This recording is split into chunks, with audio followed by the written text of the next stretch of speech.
আসসালামু আলাইকুম রহমতুল্লাহ। সুপ্রিয় শিক্ষার্থী বন্ধুরা, আল্লাহর এই দুনিয়ায় যে যেখান থেকে আজকের এই ভিডিওটি দেখতেছো সবাইকে জানাই আন্তরিক শুভেচ্ছা এবং আজকের এই ভিডিওতে সবাইকে স্বাগতম। তো আজকে এই ভিডিওটি হচ্ছে অষ্টম শ্রেণীর জন্য, অষ্টম শ্রেণীর বাংলা বইয়ের। অলরেডি তোমরা জেনেছো যে তোমাদের বার্ষিক পরীক্ষা 2024 অর্থাৎ ডিসেম্বরে তোমাদের সম্ভাব্য তারিখ জানিয়ে দেওয়া হবে। ডিসেম্বরে তোমাদের পরীক্ষাটা হবে, বার্ষিক পরীক্ষার। তোমাদের পণ্ডশ্রম কবিতার, যেহেতু তোমাদের পরীক্ষা এমসিকিউ, তারপরে শূন্যস্থান, তারপরে শর্ট কোশ্চেন, বড় কোশ্চেন, ছোটো প্রশ্ন, বড় প্রশ্ন, এরকম হবে প্রশ্নের।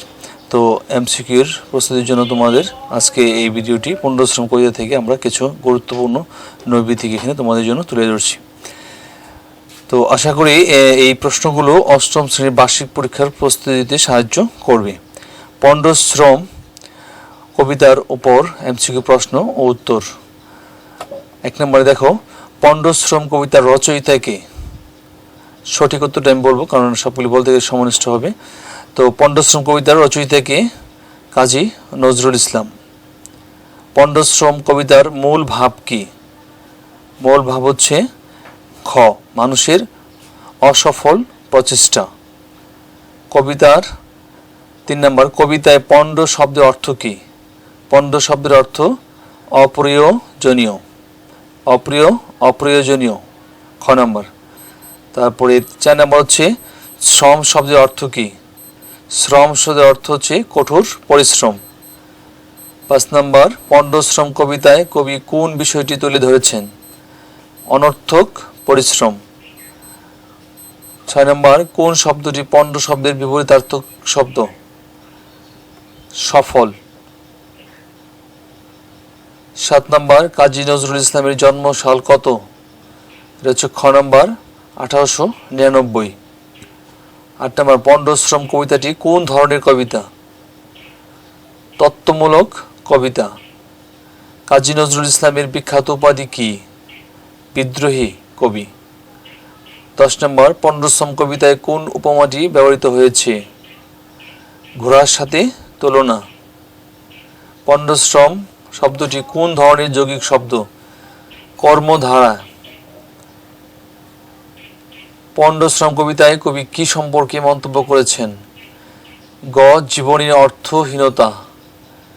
13, কবিতায় যে কাজ পণ্ড বলা হয়েছে তা কিসের জন্য? সফলতার অভাবে। 14, পণ্ডশ্রম কবিতার প্রধান চরিত্র কিসের প্রতীক? ক, অসফল প্রচেষ্টা। পণ্ডশ্রম কবিতায় কোন বিষয়ে হতাশা প্রকাশ করা হয়েছে? পরিশ্রমের ফলাফল। খ, পরিশ্রমের ফলাফল। 16, পণ্ডশ্রম শব্দের সমার্থক শব্দ কোনটি? অসফল প্রচেষ্টা। খ, অসফল প্রচেষ্টা। 17, কবিতায় কোন বিষয়টি অনর্থক মনে করা হয়েছে? শ্রম। 18 নম্বর, পণ্ডশ্রম কবিতায় কোন ভাবের প্রকাশ বেশি? হতাশা। খ নম্বর হচ্ছে হতাশা। তারপরে 19, কাজী নজরুল ইসলামের কোন কবিতা বিদ্রোহের জন্য বিখ্যাত? বিদ্রোহী। 20, পণ্ডশ্রম কবিতাটি কোন কাব্যগ্রন্থ থেকে নেওয়া হয়েছে? চক্রবাক। খ, চক্রবাক।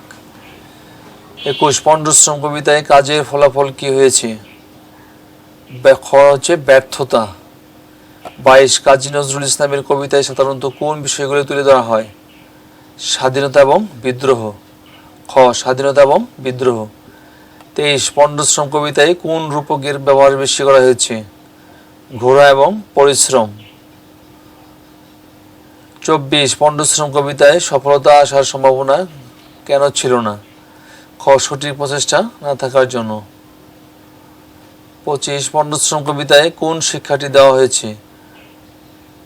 খ, পরিশ্রম যদি সঠিক পথে না হয় তা পণ্ডশ্রমে পরিণত হয়। তো এই 25টি নৈবিত্তিক তোমাদের জন্য আজকে এই ভিডিও দেওয়া হয়েছে। তো এরপরে আমরা ধাপে ধাপে পর্যায়ক্রমে তোমাদের প্রত্যেকটি চ্যাপ্টার থেকে আমরা এই সাজেশন, নৈবিত্তিক এমসিকিউ সাজেশন, অন্যান্য টিউটোরিয়ালগুলি আপলোড করবো ইনশাল্লাহ। তো আমাদের নতুন নতুন ভিডিওগুলি পাওয়ার জন্য প্লিজ চ্যানেলটি সাবস্ক্রাইব করে আমাদের সাথে যুক্ত থাকো এবং পাশে থাকা বেল আইকনটি অল করে রাখো, যে কোনো ভিডিও পাবলিশ করার সঙ্গে সঙ্গে নোটিফিকেশন যেন সবাই তোমার কাছে পৌঁছে যায়। তো ভালো থাকবে সবাই, সকলে সুস্বাস্থ্য, দীর্ঘায়ু, সফলতা এবং মঙ্গল কামনা করি আজকের মতো কিন্তু শেষ করছি। ধন্যবাদ সবাইকে। আল্লাহ হাফেজ। আসসালামু আলাইকুম ওয়া রাহমাতুল্লাহি ওয়া বারাকাতুহু।